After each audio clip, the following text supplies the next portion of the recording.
I don't do daily V because I have to. I do daily V because I think there's opportunity in it.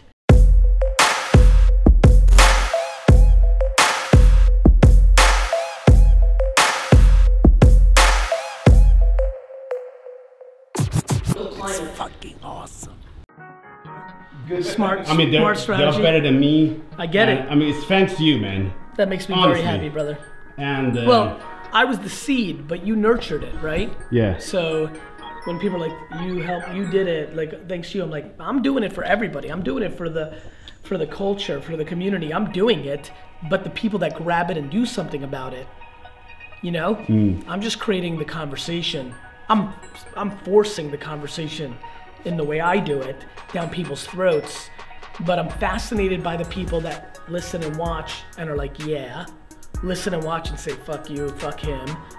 But most importantly, listen and watch and then go do something.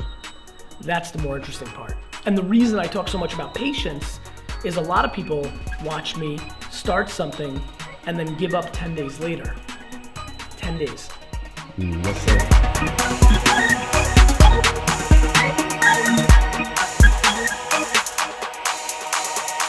You know, like those cliche things, like if you want to get to the top of a mountain, it's like one step at a time. I believe in that shit. Like, I think the biggest thing that cripples a guy like you, 2 years in, starting to build something, you know, you get a little taste and you want more, right? That's always a dangerous part. I'm very scared, usually at year 2, 3, 4, of a little bit of momentum. That's where a lot of people try to go too fast and break the whole thing, get a little fancy, get either content or too hungry. It's about staying in the middle and remembering what got you there. I mean, look, I'm a great example of it. You know, I always want people to watch me carefully. Like, I'm winning, I've gotten fancy, and I'm getting less fancy. Like, I'm like, you know, as good things are happening for me, I'm trying to go more tried and, you know, as the light gleams, I'm trying to go more into being an operator. I'm gonna speak less next year. I'm gonna operate more. I'm gonna do more HR and see my people. Like, I think it's just important to, I don't think about what's next, ever.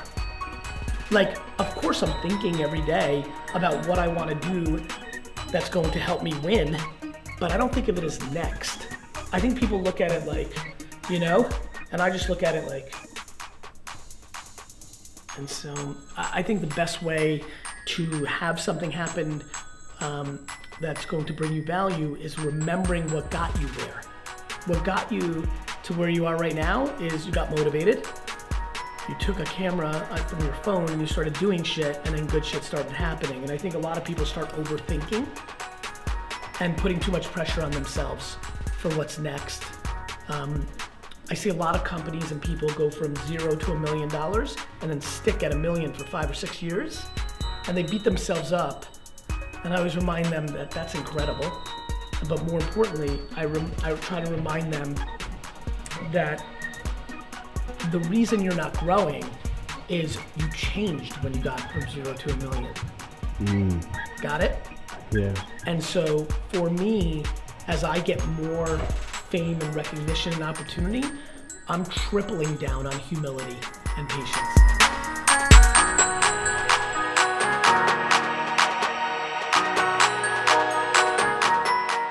I don't think, you know, to me, I don't look at it as a constant need. I look at it as upside, not requirement. Ooh, I like that. Yeah. Like, when you said that, this is why I like Q&A. It makes me think differently. I don't think I need to. I don't do daily V because I have to. I do daily V because I think there's opportunity in it. But if I don't post on LinkedIn today or don't do a daily V, you know, now look, I'm employing a lot of people. It should be done. But in theory, when I was a one-man army for a decade. I didn't beat myself up for being quiet on social or digital content for 3 years there because I was doing something else. Like, I don't think it's a need. And I think even the way you said the sentence means that your strategy is already flawed. You need to think of it as upside, not as requirement. And when you think of it as upside, then it's a positive.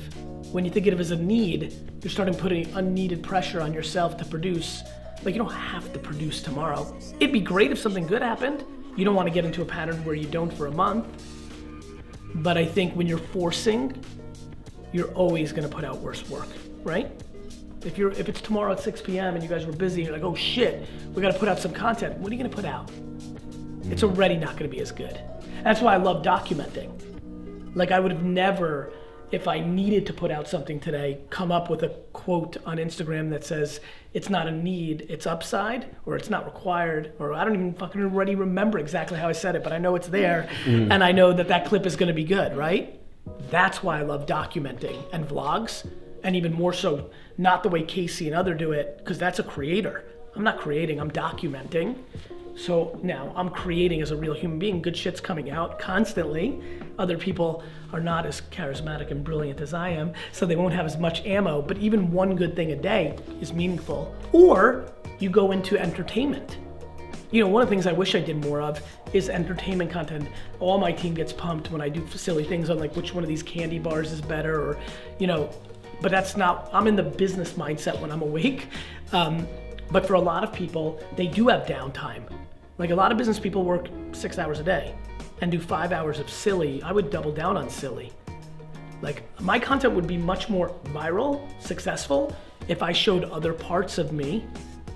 And people always say that to me and I always laugh. I'm like, no, I'm not hiding anything. Outside of my family, which I keep private, I really just work for 17 hours straight and that's my day, and sorry that I didn't play video games or went shopping, but every time I do, I remember that was, you know, a year ago, me and D-Rock ran across the street to do some sneaker buying. Like, that stuff always works. I wish I could do more of that, but I'm in documenting mindset because I believe that the second you go into needing versus, you know, when it's a requirement, you're in deep shit. You know, when it's a mindset, you're set, right? Working out. When you have to work out, you're fucking finished. When it's your mindset that you work out, if it's your religion, you just do. I just did at 6 o'clock this morning. It wasn't, you know, if I had to, I'd be like, fuck that, right? It's cold and dark out here in Sweden. I don't want to work out. Yeah, because I noticed the only time the quality is really good is when I'm just in a creative mindset and just doing me. And that's it. That's it, man, right? Like, and if you were documenting, off the high of this interview, when I walk away, you can go in there and probably create something, talking to camera far more, you know, like, that's what's so amazing about documentation. You're not missing it. You're capturing everything, you know, all the opportunities. Forcing a creative mindset does not work.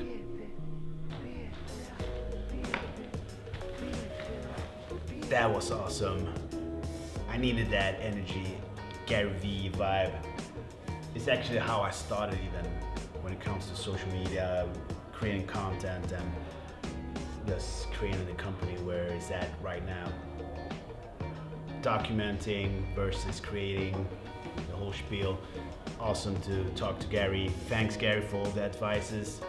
I would like to add how the vlog is gonna be, if it's gonna be every day or whenever, what I'm gonna put out.